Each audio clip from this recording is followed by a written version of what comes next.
राम राम, आपका स्वागत। मैं आपके साथ अंकित मिश्रा। इंडिया न्यूज़ देख रहे हैं आप। और सबसे पहले आज जिस खबर को सुनकर के भारत को गर्व भी होता है लेकिन आंखें नम भी हो जाती हैं, वही शहीद सिंधु का अंतिम संस्कार राजकीय सम्मान के साथ हुआ है। साथ ही शहीद नरेंद्र सिंधु के परिवार को सहायता भी हरियाणा सरकार ने घोषणा कर दी है।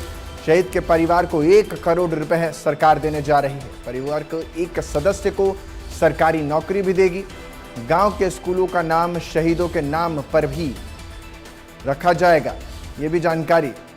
तो शहादत को नमन, शहीद के परिवार को 1 करोड़ रुपए सरकार देने जा रही है। नम आंखों के साथ घर वालों ने और सगे संबंधियों ने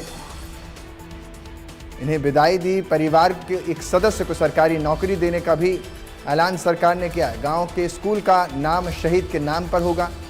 कैथल में शहीद नरेंद्र सिंधु का अंतिम संस्कार राजकीय सम्मान के साथ हुआ है। ये तस्वीरें आप देख रहे हैं।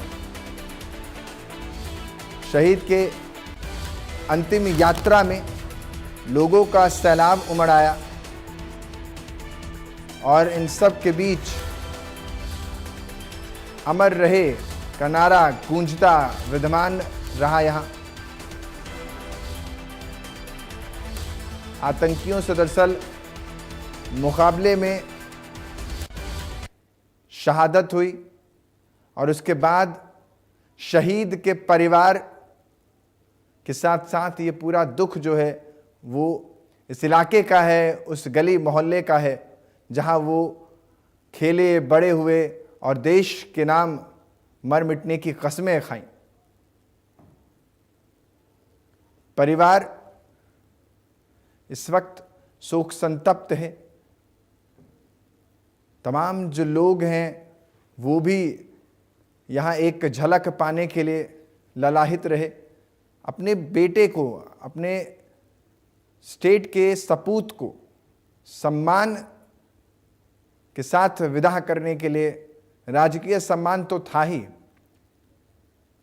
लेकिन और भी वीरेंद्र पुरी हमारे साथ कैथल से ही हमारे साथ जुड़ रहे हैं, जो ज़्यादा जानकारी के साथ वहाँ से ही हैं।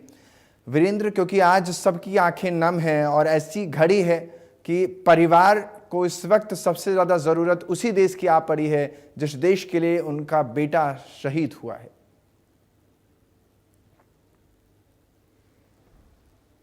लाइनों में हम शहीद कह सकते हैं, क्योंकि बॉर्डर पर वो शहीद हुआ है। उनको बकायदा 2 गोलियां लगी हैं और नरेंद्र सिंधु को आज नम आंखों से हजारों लोगों ने जो है भावभीनी श्रद्धांजलि से उनको विदा किया। कहीं ना कहीं कल जब सूचना मिली थी उनके परिवार को, तब से ही परिवार कहें या फिर पूरा गांव या पूरा जिला कहें, कहीं ना कहीं पूरे जिले में एक ये खबर जो है एक लहर की तरह फैल गई कि नरेंद्र सिंधु जो कैथल के गांव रेहड़ा के रहने वाले थे और 28 वर्षीय थे और उनका वो जो है बॉर्डर पर शहीद हो गए।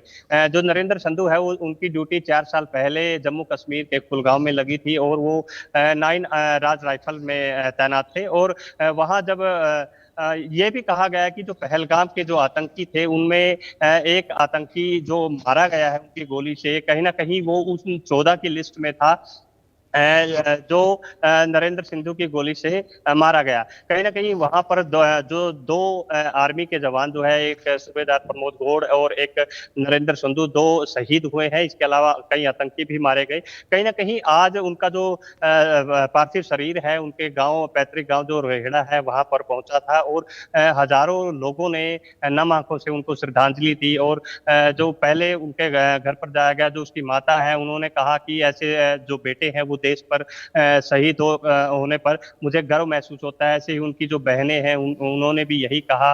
उनके जो गांव वाले हैं, तमाम जो जिला वासी है, इस तरह की तमाम बातें कर रहे थे। और नरेंद्र सिंधु जो है अमर रहे, इस तरह के नारे जो है पूरे गांव में लगाए जा रहे थे। चित्रम से लेके और उनके गांव तक लगातार जो है एक मैं भीड़ कह सकता हूं, एक लोग जो है उनको लेने के लिए पहुंचे थे चित्रम में, और चित्रम से लेके उनके गांव तक एक लंबी भीड़ जो है वो देखी जा सकती है। लगभग 2 घंटे के आसपास का समय लगा जब नरेंद्र तीतरम से उनके गांव तक पहुंचा। उसके बाद वहां पर उनका राजकीय सम्मान के साथ उनका जो है अंतिम संस्कार किया गया। जो नरेंद्र संधू है वो पंच तत्व में विलीन हो चुके हैं और सरकार की तरफ से भी घोषणा की गई है कि उनके परिवार को 1 करोड़ रुपया दिया जाएगा, जो एक शहीद के सम्मान में जो राशि सरकार की तरफ से दी जाती है। इसके अलावा उनके परिवार में किसी एक को नौकरी दी जाएगी और उनके गांव के किसी सरकारी स्कूल का नाम भी उनके नाम नरेंद्र संधू के नाम से ही रखा जाएगा।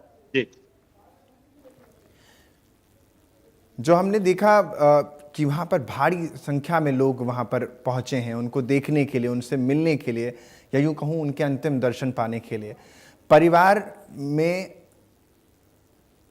परिवार में क्या कुछ अभी इस समय, जैसा कि आप बता रहे हैं कि माहौल तो गमगीन है ही, लेकिन कौन कौन उनके परिवार में है? परिवार में उनके पिता हैं, उनके पिता जो है वो किसान हैं, उनकी माता गृहिणी है, उनकी 2 बहनें हैं जिनकी शादी हो चुकी है।